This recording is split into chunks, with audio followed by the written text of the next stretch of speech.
concrete, useful feedback. But we have to teach our clients how to do that because they don't know. They've never done this work often. They're inexperienced and they're scared because they're put on the spot.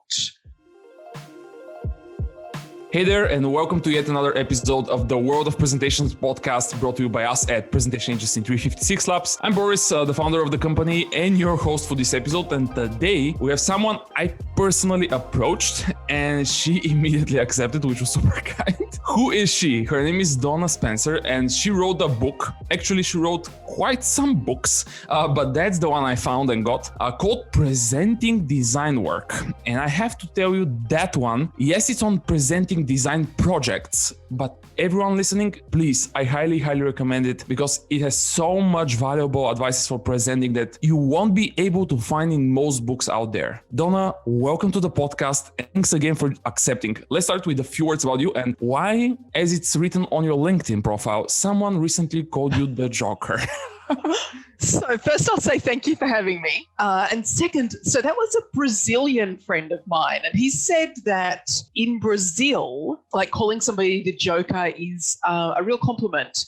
And what it means is a person who can kind of fit into anything, can fit into any team and help out and add value. And I liked that so much because it was such a kind thing to say. And it was true. It is me. The thing I enjoy doing and am good at is being able to get into something and help out, do things. I've got a lot of kind of breadth of skill and I really love working with teams just on all sorting out a problem together. Yeah, tell us a little bit more about yourself and your expertise because you have very strong expertise in a few very specific domains, which I believe we haven't had anybody on the podcast with that level of expertise. So I'm a practicing designer and designer for me, because designers can be many things. My field of design is I always say software design because it works and people understand what software is. When I'm talking to people in my field, I might use more detailed terms, but I design software. I also design clothing, but I don't, that's just a hobby. Okay. And in that, I was just thinking today, I feel like I swap careers every couple of years and switch to and from my stuff. So in that, I have specialization in information architecture. So really thinking about how to structure content, how to organize it, how to classify stuff, and how to really arrange detailed content. So I have expertise in that. I also have expertise in complex software and designing and figuring out how really complex software works for users, not works technically, but how really hard stuff hangs together and works. And I also have expertise in leading designers. And so sometimes I'm super focused on one of those for a year or so, and then I'll go do something else. Okay. So also you have those books that you've written. How many are they?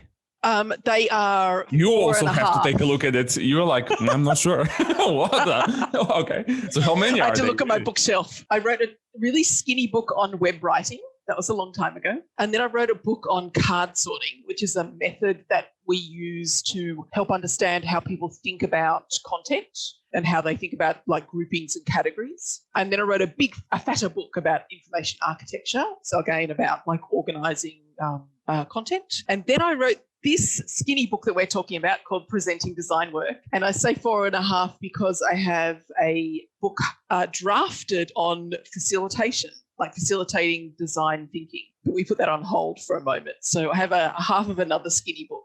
Okay, so more or less 4.5. Yeah, 4.5. 5. The fifth one is coming when? Or you're I don't know. Sure. We have to, Last year didn't seem like a year to really worry too much about writing a book about facilitation. Okay, by the way, just curious, how much time does it take? How much time did it take you to write the Presenting Design Work? Because it's it is very slim book. It's 50 pages. Yeah. It's 10,000 words. 10,000 words? About. Yeah. Okay. And so a 10,000 word book didn't take very long to write.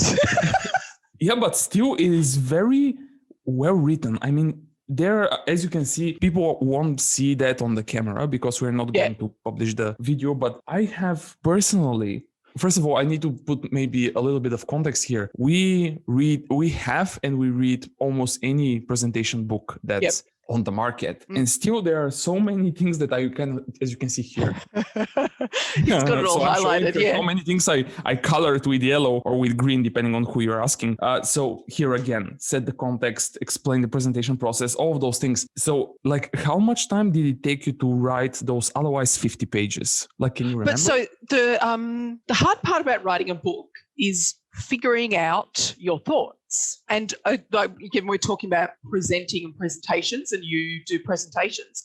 I wrote this as a talk first. So most of the work went into thinking about, I had 45 minutes or so.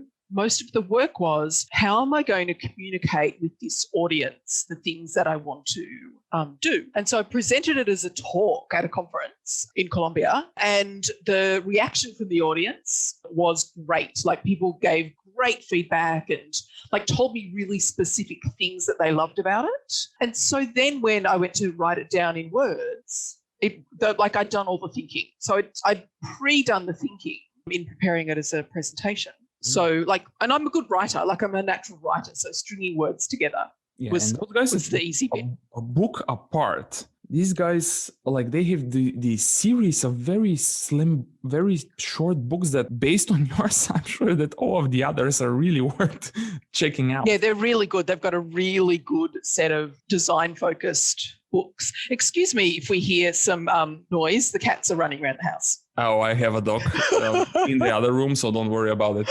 Okay, so let's go into the book. Obviously, it was a talk. It was a talk. What was obviously the talk itself, and maybe some conversations with some people made you write it, or they invited you to write that book or whatever. But what are the top things that you see people do wrong when we talk about presenting? Because in order for you to come up with, even with those 50 pages, you have seen so many other things. That's right.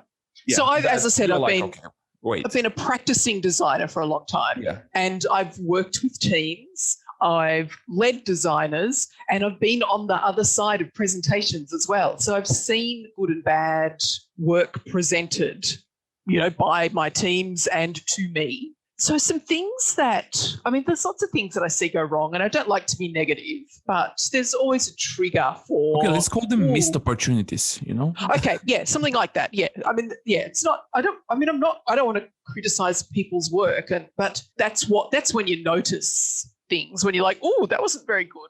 And so one of the things that I saw a fair bit was, people don't often think about why they're presenting. And I was listening to some of your previous episodes, and your guests say this a lot. So they don't think about, what is it that I'm meant to be doing here? And for design work particularly, so when you're working on like something like a product and you're doing screens and you're, coming up with ideas or making modifications, really the intent should be to get feedback so that the group as a whole can make something amazing. And I think a lot of people don't think that through and think about that as being the reason. I see people come to it with the perspective of, I need to show off my work. Yeah. And when you're thinking, I need to show my work, your headspace is different to, I've done something for my client, my team, whatever my structure is. I've done a thing, and now I need good input to make this thing better collectively. Those two things are quite different. So when you go in and you want to present your work, there's a lot of, I don't want to hear feedback, I don't want to get criticized. When you go into it with a mindset of, here's a thing, it might be a bit rough, I'm still thinking it through, there's some gaps and holes, and I want to make this team work really well together, your mindset's different. So thinking about your work like that's in the planning stages of, why am I doing this, helps you think in a different way. And then the other thing that I really focused on in writing the book, and that I focus on with teams and things, is how do you get people to give feedback? Because a lot of our clients, and again, I was listening to episodes of yours, and your guests say this in other fields as well, our clients are really new at this. They haven't necessarily done this thing before, whether it's they haven't done a presentation or they haven't been involved in a design feedback process, they don't know what to say. And if you say to people, here's a thing, what do you think?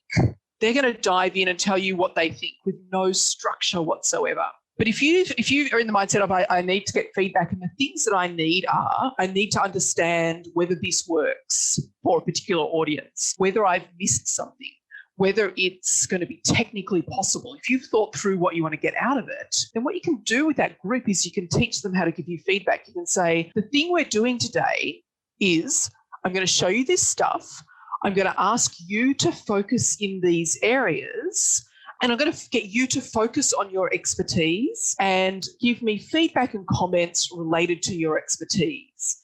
And then you present the work and you say to people again, now, there's the thing, and I can go back to the part of like actually that presenting piece, but you say, there's the thing, based on your expertise and experience, will this work? Is it correct? Have we done the right approach? Not ever saying, do you like it? And so that's all typical. I know and I know, because if you haven't framed it up that way of getting feedback and making a thing great, and if you've framed it up as I need to show off this work that I've done and they're going to yell at me no matter what, then you tend to say, do you like it? And people will then tell you that they don't like it, that the blue is wrong, that the buttons need different corners. Whatever. Yeah. Instead of saying, that's really interesting.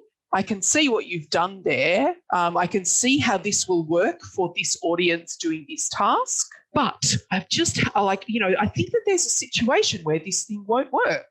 And then people can give you concrete, useful feedback. But we have to teach our clients how to do that, because they don't know. They've never done this work often. They're inexperienced, and they're scared because they're put on the spot. They have to think about their responses. And it's actually a really scary situation to be, being the client giving feedback on the thing. So if we can teach them how to do it, and teach them that they're valuable, and teach them that their expertise is absolutely here to be contributed, then we can collectively make products that are great.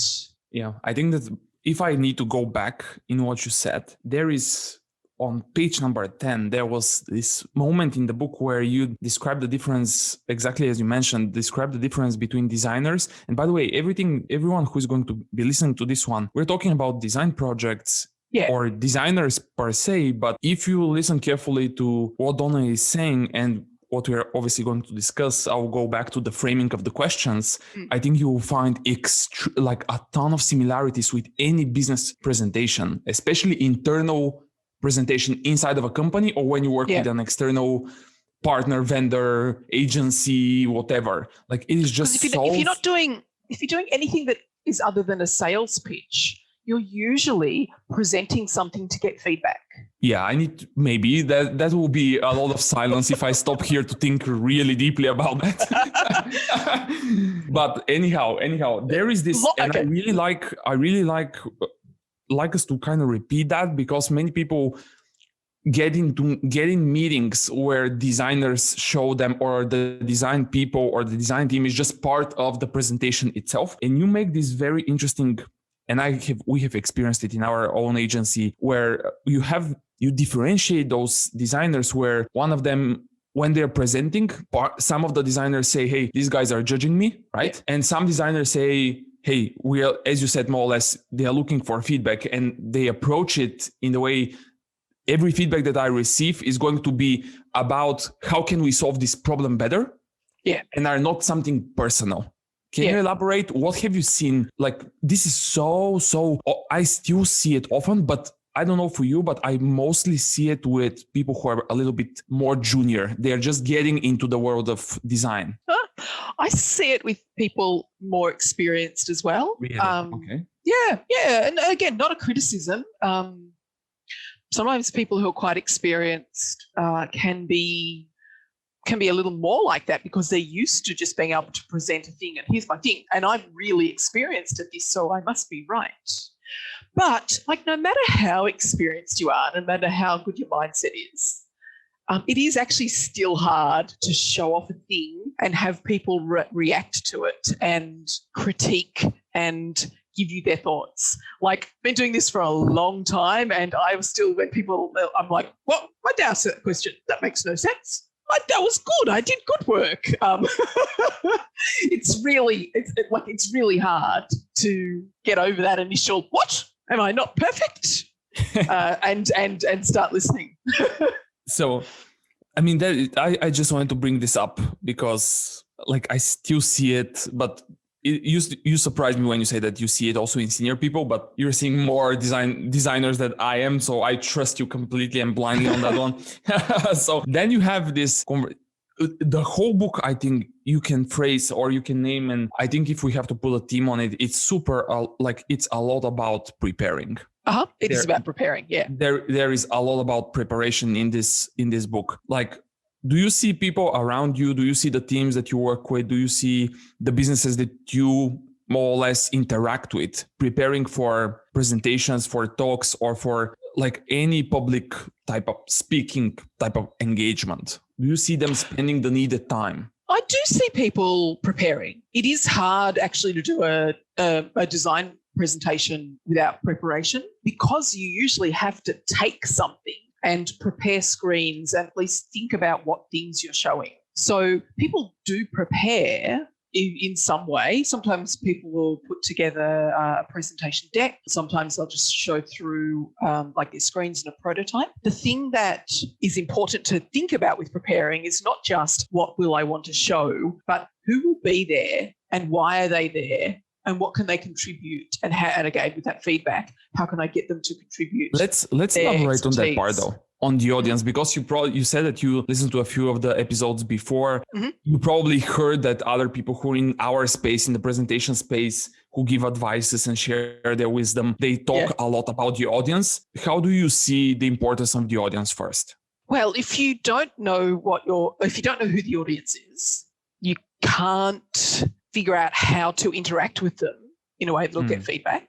And look, most design teams will know who they're presenting to, because it's usually some kind of broader team, including a client team. But sometimes you don't know exactly who's who. And certainly if you're working with any kind of large organization, I've certainly turned up to presentations and looked around the room and gone, I don't know who these people are or why they're here or why they care. And you need to understand why they're there and why they care. And you also, in kind of just getting mentally ready, you need to know the kinds of things that people might really care a lot about and the things that they might jump on you with.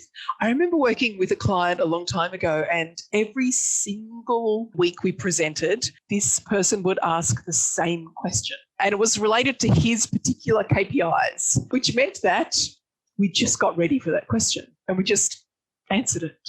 But had we not figured out what was going on there, it would have just felt like every single time he asked the same thing. But it meant that we could then address it and also then go, so-and-so is going to ask this. Do we need to do anything about it? So his concerns leaked into the process as well, of course. But yeah, if you don't know who's in the audience, you can't understand what kinds of things they care about, and you can't prepare for what's going to come back at you. Yeah, the potential questions, as you said, and many other things. So how do you what do you have this, if we get the book as an example, do you have this systematic approach of how do you understand who is going to be in front of you? How do you approach it? Yep, I look at the meeting invite and I see who's there and I'm going, do I know everybody? If I don't know everybody, I ask around until I figure it out. It's not hard. Yeah. It's not hard. You say, hey, who's that person? There's a name on here. And if they walk into the meeting, so I'm talking about a physical meeting, a little harder online. If they walk in and I'm like, oh, I don't know you. I go and I say, hello, I'm Donna. I'm the whatever lead designer on this project. Who are you and what are you hoping to get out of today? Yeah, a lot of context here. One simple question and it's over. You also mentioned because you already talked about how do you kind of frame, if you wish, how do you frame the discussion? How do you make sure that, as in the book, page 19 for everybody, go to the page 19 now. So, yeah, there is something that's called give people a job. But before that, and you already mentioned it, right? Hey, based on your, don't tell us, do you like it? Yeah. Right? What do you think? Right? You have, and you assign to everybody, depending on their role, and their expertise or whatever, correct me if I'm wrong here. Yep. And that's why you need to know who those people are, obviously. Yeah. You assign them, like, give me feedback based on your expertise. Like, what do you think about this part? Don't look at those other few parts right now. That's not your job. And you, I think that you also had this, somewhere in the book, there was this discussion and you wrote something that many design projects are being presented in more or less a very complete way when the feedback should be only on something else. Can you elaborate more on that one? What did I say? Like there was this place where you say, hey, go with the few, just the bare minimum, right? Okay. Yeah. Just go with the bare minimum. Don't show them a lot of things, or if you are going to be show them everything and it's more or less complete, but you still look for feedback on the, let's say, the user experience. Yeah. Point them, figure out a way to tell the audience, hey, we are not looking at the design. We are not looking at the icons. We are looking at this one. This thing. Yeah. So presentations in a design project should be really quite frequent, like every week to every other week. As I said, a lot of people on the client side, the stakeholder side, may not have a lot of experience with these kinds of projects. And every time you present something to them, it's new. So they're going, okay, all right, what are we doing here? What did we do last week? But I've got all these other things in my head, and then you're showing them stuff, and it's new, and it's often presented fairly fast, and they're like, oh, okay, too much. So you can't actually present a large amount of stuff all at once. It's too much for people to take in, think about, and be reflective about. So we should be doing presentations frequently. And then when we do it frequently, we can say, okay, we've already dealt with this, and this, but the thing that we're focusing on for this meeting and this presentation and the problem we're solving together today is this self-contained thing that I'm going to show you. And I would say not more than maybe a thing that you can show in 5 minutes. Like not a 30-minute presentation of the whole design. That's too much. People get completely lost in it and, again, give really shallow feedback rather than go, okay, that bit, I have something to think about. There's So, yes, small pieces presented frequently will give people the opportunity to understand. The thing that happens when you don't give people the real ability to look, think, reflect, and give you feedback is that you will think that you're all done and they'll come back at this thing weeks later because they haven't had a chance to really think it through. So if you've given them too much and then you think you're done and you move on, they're still going to keep coming back to it. And you'll be like, huh? I thought we did that weeks ago. So yeah, like small pieces, give people a chance to think and reflect and use their expertise. Yeah, I actually I found it on the book. The book, it's called the Real Estate Tour. Right? That bit, yeah. Okay, that's a different thing, but I can explain that. Yeah. It's more or less, you can say absolutely, it is definitely a different thing, but that screen by screen walkthrough, I'm quoting here, of a page while pointing out its features, when the main idea is not to do a real estate tour, it is something completely different, right? But and that metaphor might be an odd one, but when you go, when a real estate person is showing you around the house, the metaphor is there's the front door and there's the spare bedroom and there's the bathroom and here's the kitchen. So they show you the things. And inexperienced designers, and sometimes experienced designers do that. They say, there's the main navigation and here's a carousel and there's a filter and there's a footer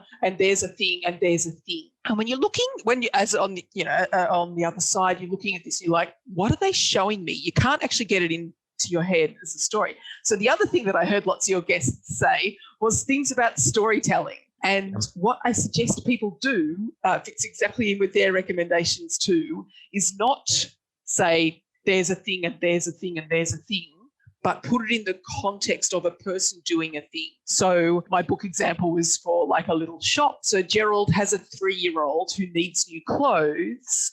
He goes to this website where he can buy secondhand clothes, and he sees this thing and he maybe narrows down to find a shop nearby, and he finds a shop that looks like it might have the right things, and then he looks at the products and he chooses one. So in that case, you've got a story. As we know, stories stick in people's heads.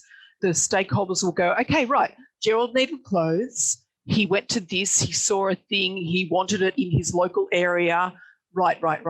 That is going to be way easier to understand than there's a carousel with products, there's a map filter, and there's like the product listing page, which is what people would and do. Yeah. So yeah, putting a story, and I have another piece of advice that people often are surprised at, and I say do it twice. So Gerald needs clothes for his 3-year-old, show them through once, and then go back to the beginning and do it again. Not in exactly the same words or exactly the same way. And maybe you change something in the middle slightly and say, today he's in another suburb and is exploring a new geography. But if you just do it once, again, it's gone too quickly and there's too many new things and people are like, blah, blah, blah. But if you go, okay, here's one, and then we go back and we tell Gerald's story again, walking through, then the second time they can actually pay attention and look at stuff better. They go, yeah, I saw that. Right, cool. Yep, got it. So I always say to do this through twice, which sounds like funny advice, but really helps the audience to stop and understand. Yeah, especially if they're seeing something new. And they're almost always going to be seeing something new. It literally is the point. Yeah. And then back to the audience, because you have there is this disruptive people in the audience sometimes. Mm-hmm. And I love your remark about disruptive people, that most of the times those people are disruptive because they haven't been heard. That's usually right. Yeah. Yeah. That one, what have you seen in the business world that made you kind of come up with that conclusion? Well, like I just said about the person who would ask the same question every week, he wasn't trying to be disruptive and a problem. He was trying to have his needs heard. And so it would come out every single time, like people would interpret him as being a problem, but really what you listen underneath, you're like, okay, he's not being heard. Some people are genuinely problematic. And some people don't have anything to say, so say something. But mostly problematic people are doing that because they feel like you're not including them and not listening to them. And if you can flip that on its head and genuinely listen to them and genuinely think about, why is this happening? Why do they say the same thing over and over? Why do they jump off the blocks I don't know if that's a metaphor. Anyway, why do they jump at me every time I open my mouth? What's going on? You can then think about how you can listen to what they're saying or doing and take that on board and do something about it. Or they're just going to they will keep going at you. Yeah, and you go back again to this place where you say, but hey, when you be present in this moment and also be super curious and genuinely interested, why is this happening? Why? You also talked about rehearsing in the book and how important it is to rehearse and prepare for that meeting or for that presentation, no matter how you want to say it. I always push people to not just to rehearse, but give them this idea that in order for you to be able to be present, to see the room and scan the room in the way that you just described, hey, you have to be there, see it, stop, be able to think about that and reflect on it as we go. This is not easy. It's really hard. This is not easy at all. And I always say to people, how do you think you are going to be able to do that if you don't know your material? Yeah. And the thing about rehearsing is when you've heard yourself say it out loud, your brain knows it already. And your brain's like, oh yeah, I know that thing. I heard me say it. So it can retrieve it more easily and you can then do all of the rest of the things your brain is doing rather than thinking about what you're saying first time round.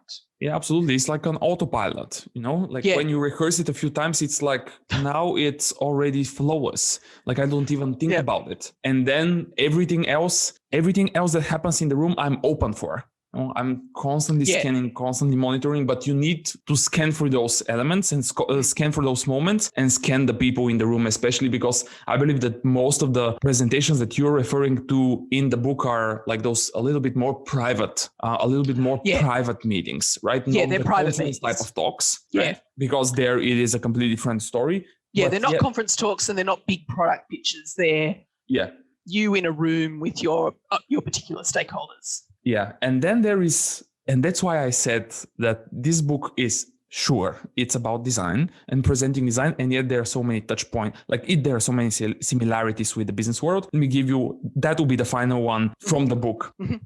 Now everything moved to virtual, right? Everyone knows that. Yep. And in the virtual world, surprise, surprise, there is an advice that people give. We also give it to our customers that when you have more than 10 people in the virtual call, it is very hard for you to monitor the reactions of the people. Right? Yeah.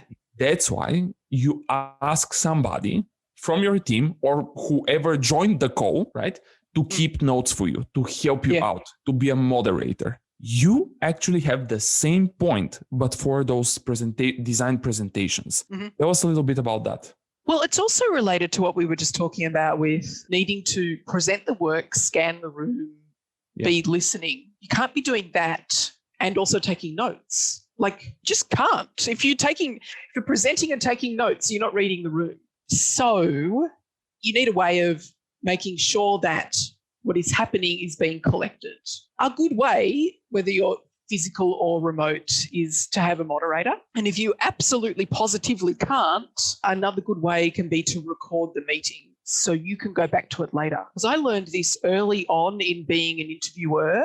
I learned by listening to my interviews that I didn't hear most of what was happening, in detail of the content, because I was doing everything else. I was running the interview, I was being empathetic, I was thinking about where we were going, and I didn't absorb the content. So if you're needing to absorb the comments and the feedback and the questions, you can take them in, into short-term memory and answer them, but you're not going to remember them later on to do something about them. So you either need a moderator who can be doing all of that, or you need to have it in a form that you can refer to later. And so an online meeting is great because you can record it. Yeah. A face-to-face meeting, we've got enough technology to record a meeting. Yeah, the face-to-face is a little bit harder, obviously, for the recording, not impossible, but still there are ways for you to capture everything. And if not, by using technology, there are people that are willing to help. And the coolest part is that the coolest thing I believe with involving somebody to help you out with that is that they're super happy to do it for most of the times, right? And yet that also keeps them super engaged. Except if you ask the most junior girl in the meeting. Don't do that. Okay. Yes, because the most junior girl is probably sick of people asking her to take minutes, even if she's super experienced at something, because that's what people do. Okay. Let's also include the most junior boy here so that we are... No, I mean, I'm really specific. People, you may not see this, depends on culture. People ask the girls to take the minutes. Yeah, at least where I work. Okay, interesting. I'm glad that's a surprise to you. No, in our shop here, in our agency, everyone takes notes. You're not going to do it. Yeah. Depending on the meeting, it's sometimes even it's me, But of course. I mean, why not? Yeah. Why not? We're here to kind of make something happen. Why wouldn't I say, okay, I'm not going to take notes? Who is going to do that? Anyway, so one of the questions that we started asking all of our guests was, and that caught you by surprise when we were talking before, before hitting the record button, was, hey, is there somebody that made an impression on you, or about, or you saw somewhere, or whatever, that somehow is connected to presentations, be that he or she is a great presenter, wrote something about the topic, or whatever that you think we need to kind of have here as a guest? I was just thinking about, I don't know if you have heard of Jared Spool. No. He's he's like a design leader. He's not a practicing designer, but he's an educator in design. And Jared does amazing presentations. and he rehearses like to the beat. All right. And it could be really interesting to have somebody like Jared who like writes his presentation and rehearses them and knows exactly where every word is going to land. And somebody like me who will rehearse the basics. Like I will rehearse the structure. I will know my points. I will watch my timing. But if I over rehearse, I get all wooden and I don't like how I'm presenting because I don't have that kind of flexibility and stage presence that is part of how I present. So it might be neat to get somebody like Jared who like rehearses a lot, like amazingly, and somebody who doesn't but still is a great presenter to talk with each other about that. Okay, but so his family name is what? Spool. Spool. All right. Yeah. I wrote that down. So Jared Spool. And I can introduce you. I will definitely reach out to him for sure, or you will introduce me, obviously. Yeah, so, and we might have to think about somebody who presents off the cuff, but still rehearses. I mean, there is no such thing as how people call it, like not experimentation, but improv. Improv, yeah, like this is all about experience, right? The fact that you haven't rehearsed one presentation but you have 30 years experience in an industry makes you go on stage quite confident sometimes. It's not to say that you have to do that. However, when you get so much experience in an industry, plus you are speaking and you are talking and teaching or training or whatever, at some point it becomes very, very easy, right? Because it does. And I used to think that I didn't need to rehearse because I was really good at speaking in front of groups, and I got better when I rehearsed. Yeah. Rehearsing is always important. And when I heard you say that after a few times you become like a little bit more stiff, I don't know if you've heard this advice. There are people in our industry who say it's just because you haven't rehearsed enough. I don't know if you've heard that one. I have. There are people who are going to say you rehearsed a little bit. It gave you this confidence boost you and now like really well prepared on. But there are people that say, if I rehearse so much, then I just feel like I'm like a robot, you know? Yeah. And there are some people, I'm kind of very open-minded in regards to, hey, different people handle things differently, you know? But there are some people in our industry who say, yeah, but that only means that you can rehearse it more. Right? Absolutely. I do understand why they would say that. And I could see, it depends what your goal is. Like one of the things, you know, we all have a persona and our personal brand, and mine is a bit kind of flexible and funny. And so all of a sudden my jokes are better. At least I think so, when they come out of my head quickly, or when I notice that I'm on stage and I'm moving my arms and I can see people looking at my tattoos, and I'm like, and I make a joke about that or point it out so it can go away, where I wouldn't rehearse that in because I wouldn't be seeing it until all of a sudden I'm watching people watch my art. Yeah. Anyway, where can people find more about you? And what is the best place for them to connect? So on the socials, I am usually Madonna with 2 A's. So Maadonna. So that's Twitter and places like that. LinkedIn is just Donna Spencer. I'm fairly easy to find. There aren't many of us. And if you said Donna Spencer Australia, you'll find me easily. And my company business, tiny little consulting company website is MadMob with 2 A's. So MAADMOB. You can pop those in show notes. But yeah, if like Madonna on places is pretty reliable. Okay, so I will link the Twitter, the link to your website, and a link to the book that we were talking about. Presenting design work. Episode. Search for that one. It's inexpensive and it's little, and you can read it quick. Yeah, and by the way, I was surprised how quickly they delivered it to Bulgaria. By the way, they have print on demand, so it would have been printed somewhere close to you. Really? My copies came from South Australia, which is only the next state over. So if you look at your parcel, you probably see where it was posted from. Wow, that's interesting. Yeah, I mean, I assumed that because mine came from South Australia, so it didn't come from the US. Yeah, that is interesting, and that's, by the way, a clever decision if you think about it. Like, yeah, because shipping across the world. Especially nowadays, during the COVID times, it is tricky. Yeah, harder than setting up a relationship with a print-on-demand supplier to do it. Yeah. So I think that everyone who is going to buy that book is like, to be honest, I don't care where they print it. I'm just a consumer. But it's also, I mean, it's an ebook. It's an ebook as well. So you don't have to get a paper copy. You just like highlight it. Yeah. You can also, is there a digital version of it? Yeah, there's a digital. That's why I was surprised you got the print. Oh no, I love printing stuff.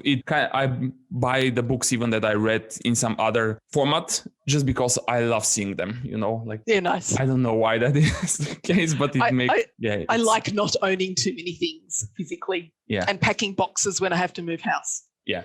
Okay. So I'll make sure that, again, going back to the Twitter, LinkedIn, websites, everything. We will link everything, absolutely everything in the podcast show notes, as you mentioned. So everyone, hey, please check them out in the blog post. Again, Donna, thanks for joining. Like, that was super nice. Thank you very much for having me. We can obviously talk about this topic for hours and hours and hours. And if anybody has a question or multiple questions, please find us on Facebook, LinkedIn, Instagram, any platform that you want, and just shoot the question. I'll make sure that I tag Donna so that we can help you out with the question. Visit 356labs.com and not 365 Labs. Donna, there are still a lot of people that say, hey, how are you guys doing at 365 Labs? And I'm like, who are you talking to? I did that when I was looking up the podcast.